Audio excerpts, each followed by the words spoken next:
Welcome to War Room, the official podcast of the U.S. Army War College online journal, graciously supported by the Army War College Foundation. Please join the conversation at warroom.armywarcollege.edu. We hope you enjoy the program. Good afternoon and welcome to the War Room. I'm Mark Kappelmann. And I'm Andrew Hill. And today we're going to talk about defense modernization.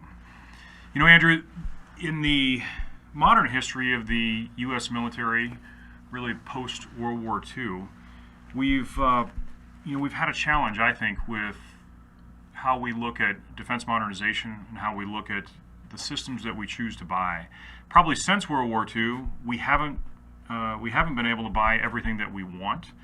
Even during the years of President Reagan's buildup, we had to make strategic choices on not just the systems, but also the quantity of the systems. Today, we have a military that does have some aging platforms, and this is across all services. If we look at a strategy of modernization for the U.S. military, how would we look at that in terms of real options and optionality? Okay, so this term real options is an idea that has gained some traction in corporate strategy in the business world. And the premise of real options is that any deliberate or planned strategy has limited foresight.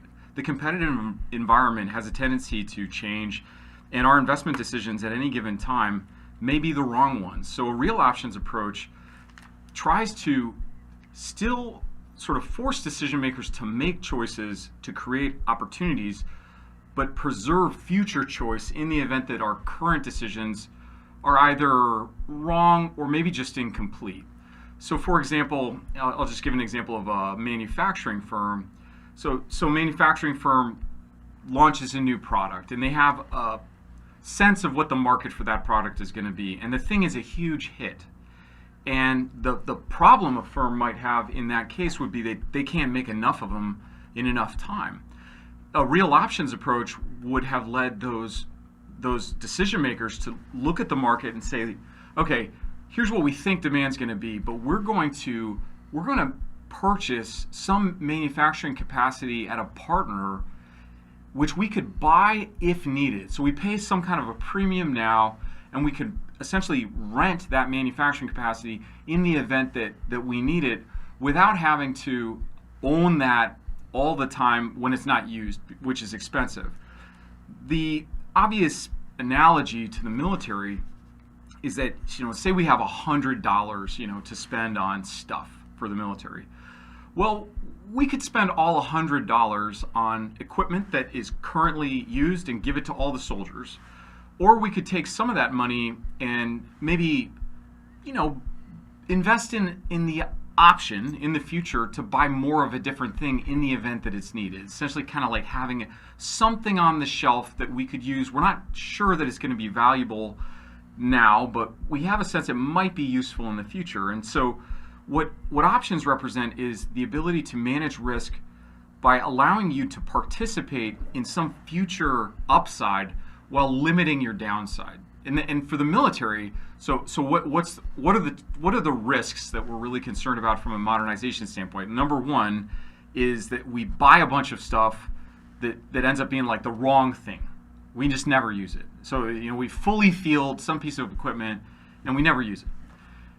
But the second risk is that we need something and we don't have it, and it takes us a really long time to develop it. You mentioned the Second World War earlier. We took a while, to equip the Army with the stuff that was needed for the wars in Europe and the Pacific, and we had time to do that. I mean, I would argue that we actually still have time when it comes to needing some kind of dramatic military expansion, but it would be nice if we didn't need as much time, right? Because we had the ability to, say, spin up production of some piece of equipment that we'd already made some limited investments in. And so the idea with real options is to give decision makers a series of investment choices, and maybe you can talk about what those choices look like, but a series of investment choices that kind of run the gamut, in terms of your current commitment, but then have different effects on the future choices that you have when some military capability is called for. And and that in that situation, it can range from, as I said, not having it at all to having everything you need. And so we need to manage the space in between. We don't really know. We don't have a great record, I would say, in the U.S. military of knowing what we are going to be asked to do. And so that's the purpose. Sure. And I think a business, the primary reason, or the number one reason why a business would want to have an option, is due to the fact that if they don't have to spend their own capital today, if the time value of money and being able to make that decision down the road is, like you said, beneficial to that business. In the Department of Defense, while our working capital isn't quite like that of a business with annual budget outlays as per Congress and the president's budget, we still then have the options of how we spend this year's budget, whether it's procurement, whether it's research and engineering, whether it's O&M, on and on and on. And so I think that the reason why a real options approach to DoD modernization is so applicable and important for the military to understand is by preserving the option for the future, we really get at decreasing requirements creep and ensuring that our fielding mismatch is also minimized, that we're buying the right equipment at the right time and we have it, fielded and in the hands of the soldiers when they need it. The options that the Department of Defense really has is, and we've already alluded to the first one, but is full fielding, which is kind of the binary approach of do we buy it now or not. That it's almost like there's a presumption of full fielding usually built into most acquisition. That's right. Most programs start with that as an assumption, I would say as well. But short of full fielding would be limited fielding, and that's what you advocated we should be looking more towards in terms of our ability then to exercise that option later on to take a successful limited fielding and either fully field that piece of equipment if the future dictates that it's needed as such, or to let that option expire and not fully field it at a great cost savings due to evolution of technology, the changing character of warfare, a changing nature of the threats that we face in the future, on and on. Yeah, I think right now in particular, there's a real strong argument to kind of a mix of different approaches to fielding, where limited fielding might actually be your most common approach. Sure. And where you have, to some extent, just significant research and development investments where stuff doesn't even ever get to actual fielding. There might be some experimentation and so on, but no actual fielding. And then all the way up to full fielding of some basic pieces of equipment that you just kind of know, like say the new sidearm, the Army's got a new handgun, right? So it would make sense, obviously, to fully field handguns, sure, for the Army.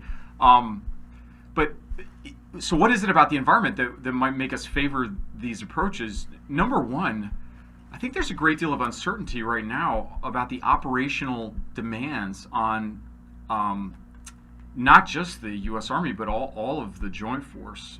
But I would say especially ground forces, the Army and the Marine Corps. I mean, are we going to be looking at kind of traditional high-intensity conflict, armor-on-armor artillery, close air support? It's like the vision of fighting, the Warsaw Pact in the 1980s. Is it going to be humanitarian assistance? Is it going to be a long-term stability operation in some place that we never imagined we were going to go? And there's a lot to be said about the reasons that we have that uncertainty and whether we should have it at all, but I'm just going to assume that we have it. So obviously not knowing exactly what you're going to be asked to do seems to argue in favor of having a wider variety of military capabilities that you can develop, sort of move from some limited fielding to full fielding on short notice. The MRAP, right? So the MRAP was a program that was started under this urgent needs system in the Defense Department following the acceleration of violence in Iraq with these basically mines that were killing U.S. troops. Why is it that we didn't have more thought, in that platform prior to that operation? Well, part of it is that it just wasn't a part of the Army's whole recapitalization model. I mean, the organization didn't really imagine that it would be in an operating environment that would require such a thing. And so, one argument would be like, oh, well, they should have, and they should have had those things around. Well, maybe not, but maybe they should have had a system that drove them to think more creatively about the possible solutions to those kinds of problems. Because guess what? Mines aren't new. Like that. Right. That was a relatively mature piece of equipment. It was based on a South African vehicle and so on. So that sort of uncertainty. One way to risk manage that is to spread out investments a little bit. And then we can talk a bit about how you make those choices in prioritization. But the second argument in favor, and you alluded to it just a second ago, is what is happening to the context of war, the technological context of war today? I mean, I think we are on the verge of a huge revolution in war that has to do with automation. And I would, if I'm in an industry where there's that kind of sort of revolutionary change, I would be very hesitant to make huge commitments, right, to sort of major platforms, because I'd want to see how this is going to play out. I'd want to have a bit more diversification in my portfolio, because I don't really know I wouldn't have a lot of confidence in my ability to pick a winner. If you think about the stock market, it's like, okay, number one, if you're playing the stock market, you can try to beat the market by, picking a few winners. The other is that you spread out your investments across a wider variety, where you have a better chance of kind of staying with the market as it changes.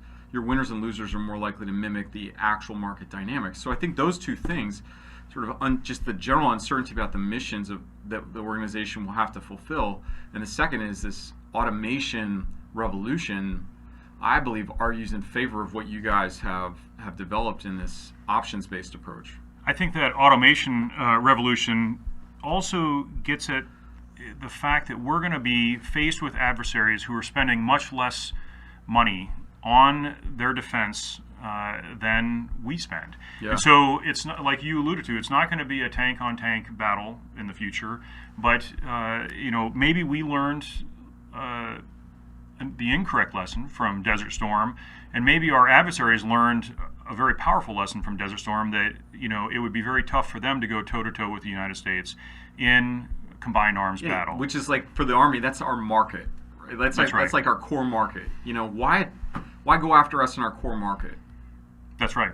I think one of the challenges that we would have to understand and overcome in a limited fielding scenario is that the cost per unit for what we develop is going to go up. Yeah. And so and that's something that not only we have to understand, but obviously Congress and the President as well, with how we're looking at the expenditure of funds. And while cost per unit may be higher in limited fielding, actually overall cost over the lifespan would be much less, because while you may field only 1 or 2 BCTs with this piece of equipment and the individual cost is higher, it puts us in a better decision to not fully field in the future if that's not a requirement, right, or to do so with a higher degree of certainty in the requirement as actually needed down the road. Right. So if you end up with like a signal that you need a surge in production of that thing,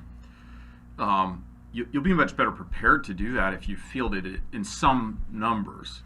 But your point about cost per unit is really interesting, right? So let's say we spend $500 million, to develop some relatively simple ground vehicle that has some kind of sophisticated protection system, and the per unit cost, is 10 million, because after we do the $500 million, we buy 50 of them, and it's $1 billion program, and people look at that and they say, oh, your per unit cost is 20 million because you've combined R&D with your production costs. Half of the cost of the program was R&D. That's ridiculous, and the best way, to your point, to lower that per unit cost is to simply build more.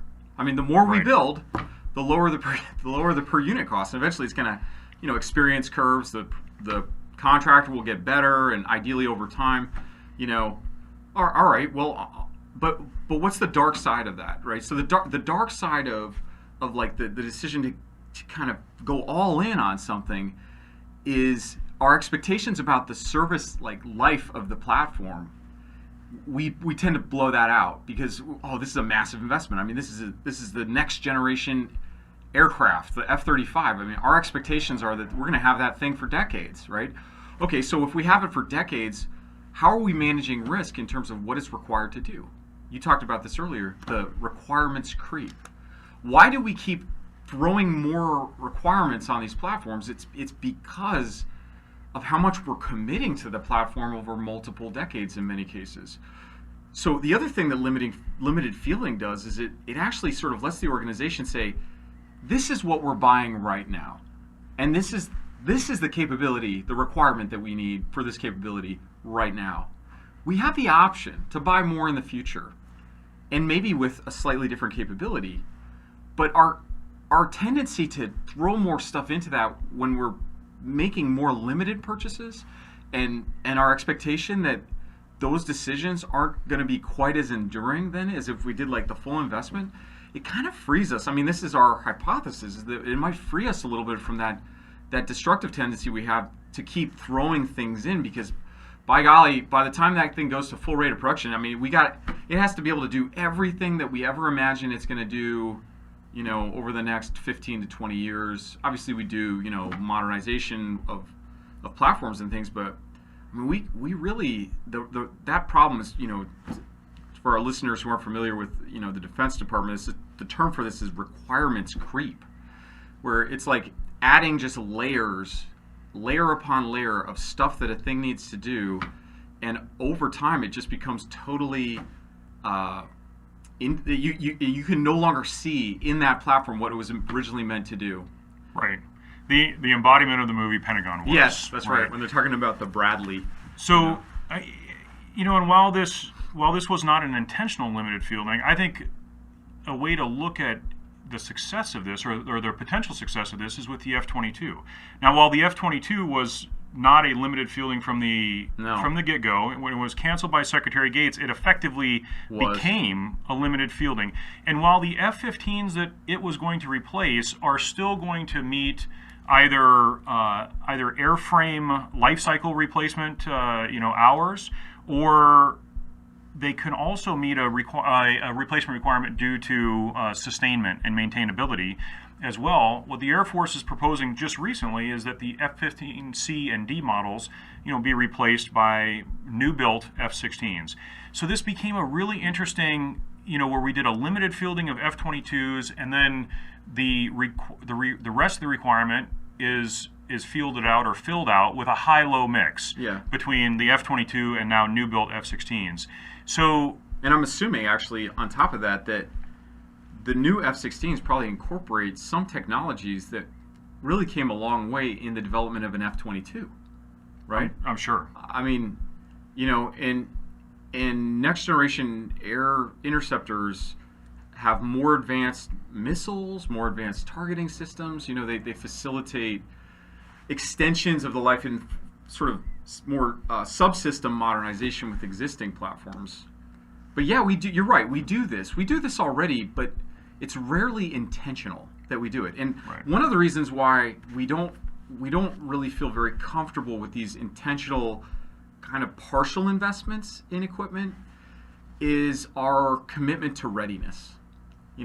And it is expensive to have an organization that has all the latest generation equipment all the time, and then is perpetually ready for deployment all the time across sort of the entire organization.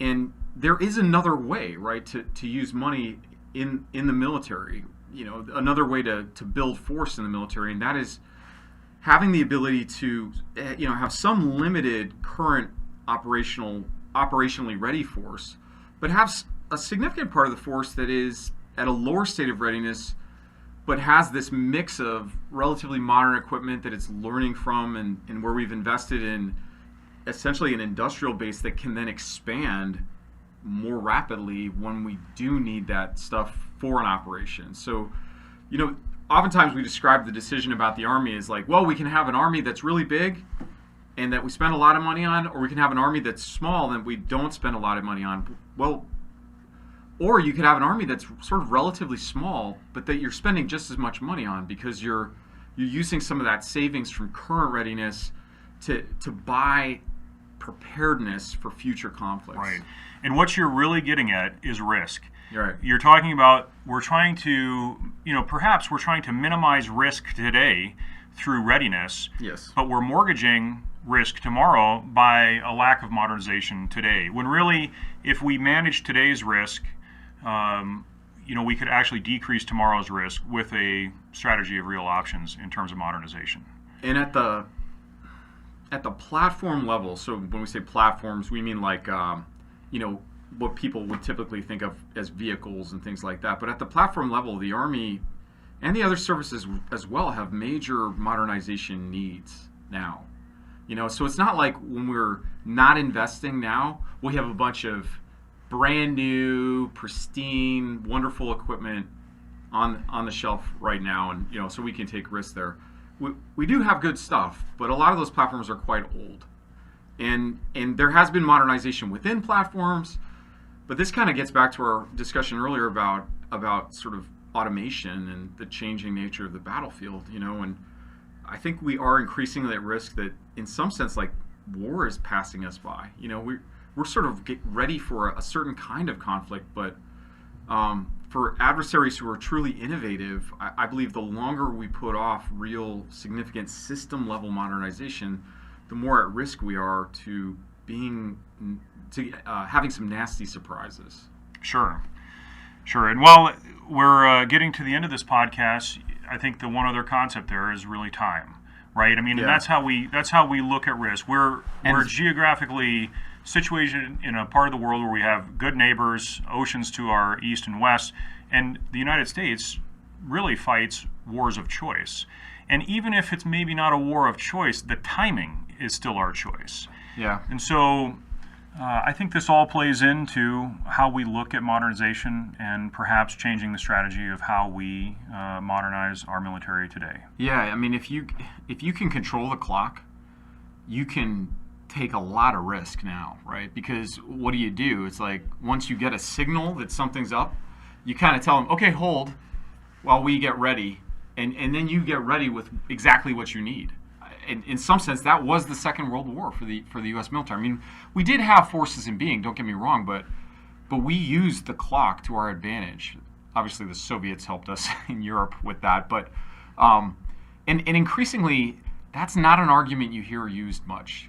I mean, we prefer actually to say, well, we have no time anymore. We must be ready all the time. We can't afford to concede any space at all to our adversaries. And I think we could be a lot more thoughtful and creative about using time, because the longer time passes, in some sense, the more information you get that's going to enable you to make smarter investment choices. If we have to make every decision now, there's a very high probability that we're going to make some bad decisions. Sure. Well, thank you, Andrew. Appreciate your time this afternoon. And to Thanks, our Mark. listeners, thank you for joining us here in the War Room. And that concludes our program. Thank you for listening. The views expressed are those of the speakers and do not necessarily reflect the official policy or position of the Department of the Army, Department of Defense, or the U.S. government. Let us know what you think. Provide us your feedback, comments, or suggestions through our webpage at warroom.armywarcollege.edu. And have a great day.